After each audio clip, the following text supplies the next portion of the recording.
Alright, let's dive right into the fascinating world of tea. There are four primary types of tea: black, green, oolong, and white. Each of these types has its own unique set of characteristics that make them stand out from the rest. Let's start with black tea, the most commonly consumed type worldwide. This tea is known for its robust and bold flavor profile. Think of it as the espresso of the tea world. Its color ranges from dark brown to deep red when brewed, and it typically contains the highest caffeine content among all tea types. Next, we have green tea, a staple in many Asian cultures and renowned for its many health benefits. It's known for its fresh, grassy flavor, and its color in the cup is usually a light, delicate green. Unlike black tea, green tea leaves are not oxidized, which helps retain their vibrant color and natural plant compounds. Oolong tea, on the other hand, is a bit of a middle ground between black and green tea. It's partially oxidized, which gives it a flavor profile that can vary dramatically from sweet and floral to thick and woody.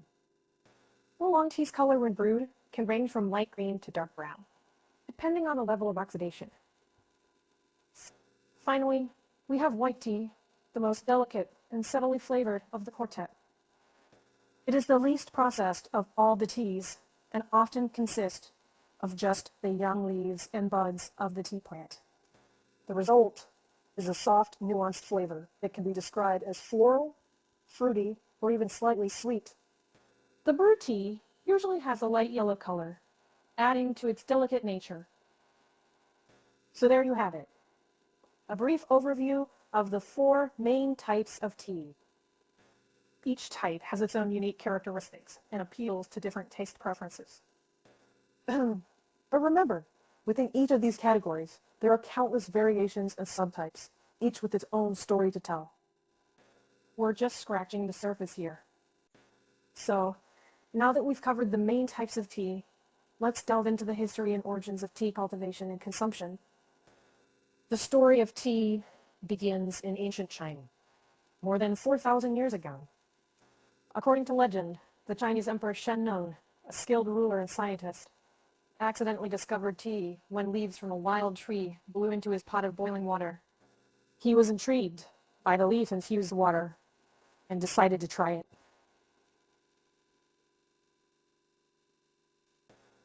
And just like that, the world's first cup of tea was born. But the cultivation of tea as a widespread agricultural practice didn't begin until the Tang Dynasty, around the 7th century. It was during this period that tea became more than just a medicinal plant, evolving into a symbol of status and a social beverage enjoyed by all classes.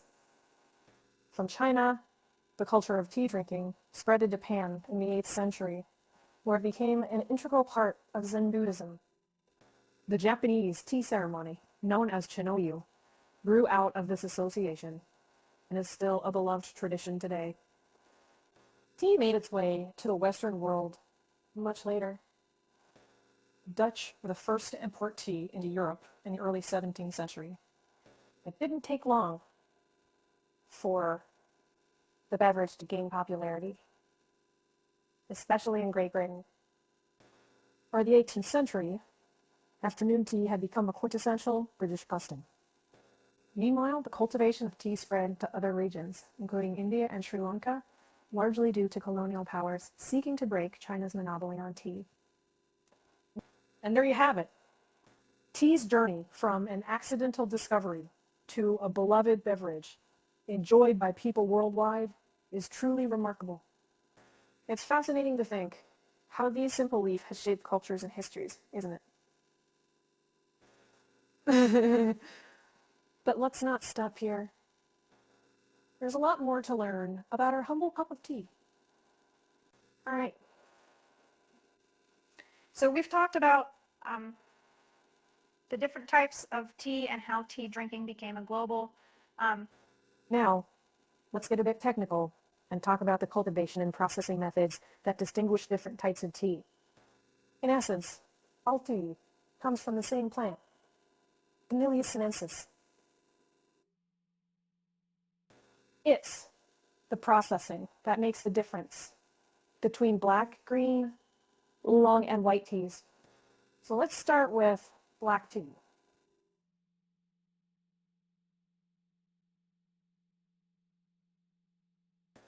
After the tea leaves are plucked, they're left to wither for several hours. This process reduces the moisture content and makes the leaves pliable. Then, the leaves are rolled to bruise them and expose their juices to the air. This is where the magic happens. The exposed juices react with the air in a process called oxidation, turning the leaves dark brown to black. After reaching the desired level of oxidation, the leaves are heated to stop the process, and voila, we have black tea. Green tea, on the other hand, is not oxidized. After plucking, the leaves are quickly heated either by steaming, as in Japan, or pan firing, as in China.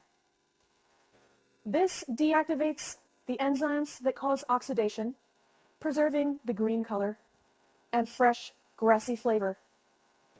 The leaves are then rolled and dried. Oolong tea is somewhere in the middle. It's partially oxidized, but the process is more complex. After withering, the leaves are shaken or tumbled to proof their edges, which starts the oxidation. Once the leaves turn a reddish color and the center remains green, the process is halted by heating. White tea is the least processed of all. It's made from the young leaves and buds of the tea plant, which are simply allowed to wither and dry in the sun. There's no rolling or oxidation. This minimal processing contributes to white tea's delicate flavor. And there you have it. It's fascinating to think, but all these diverse tea types come from the same plant, isn't it? But it's the art and science of tea processing that brings out their unique flavors and characteristics. But we're not done yet. There's still so much more to explore in the world of tea.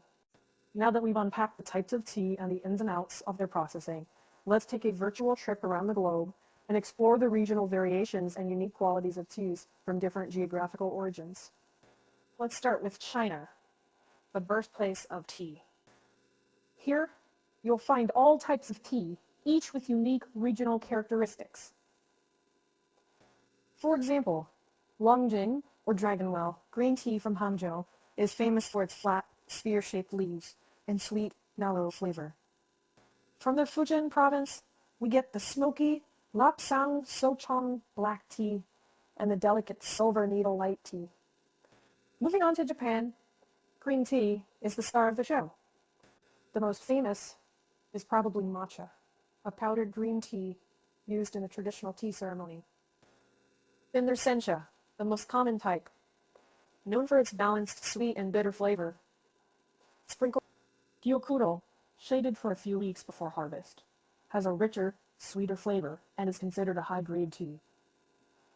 Next, let's head to India, the world's second largest producer of tea. The country is famous for its strong malty Assam black tea and the delicate floral Darjeeling tea, often referred to as the champagne of teas. Remember masala chai?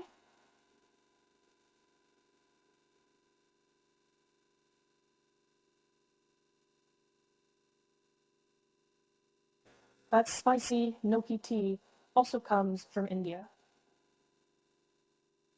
Sri Lanka, formerly known as Ceylon, is another major tea-producing country. Ceylon tea is a popular type of black tea with a rich, full-bodied flavor. The flavor can vary depending on the altitude at which it's grown, from the light and delicate, high-grown teas to the more robust and full-bodied, low-grown teas. And finally, let's not forget Taiwan, known for its exceptional oolong teas. The high mountain oolongs, like Alishan and Donding, are particularly prized for their floral, creamy notes and long-lasting sweetness. So, you see where tea comes from plays a significant role in its flavor profile and quality. It's like wine in that way, with different terroirs or growing conditions contributing to the taste. But we're not done yet. Let's move on to our last topic, shall we? All right, we've come to the final part of our journey through the world of tea. Let's talk about the health benefits and cultural significance associated with the consumption of different types of tea. First off, in terms of health benefits, tea is a powerhouse. Regardless of the type, tea is rich in antioxidants known as polyphenols, which can help protect your cells from damage. Green tea is particularly noted for its high levels of a type of polyphenol called catechins, which have been associated with heart health and weight loss. Black tea, on the other hand, is rich in theaflavins and thiorudigins, two types of antioxidants that are formed during the oxidation process. These compounds have been linked to lower cholesterol levels and improved gut health. White tea, being the least processed, retains a high amount of antioxidants and is considered to be potentially more helpful. Oolong tea, being partially oxidized, boasts health benefits, somewhere between cream and black tea. Now let's talk about the cultural significance of tea. Across the globe, tea is more than just a drink. It's a cultural symbol, a ritual, and a social event. In China, the tea ceremony, known as gongfu cha, is a treasured tradition that emphasizes mindfulness and the appreciation of tea's flavors and aromas. In Japan, the tea ceremony, or chinoyu, is a meditative practice tied to Zen Buddhism, reflecting the principles of harmony, respect, purity, and tranquility. For the British, tea is a part of daily life. The tradition of afternoon tea, complete with scones and sandwiches, is a cherished ritual. In India, chai is more than a beverage. It's a part of the social fabric, often enjoyed in chai pe charcha, or discussions over chai.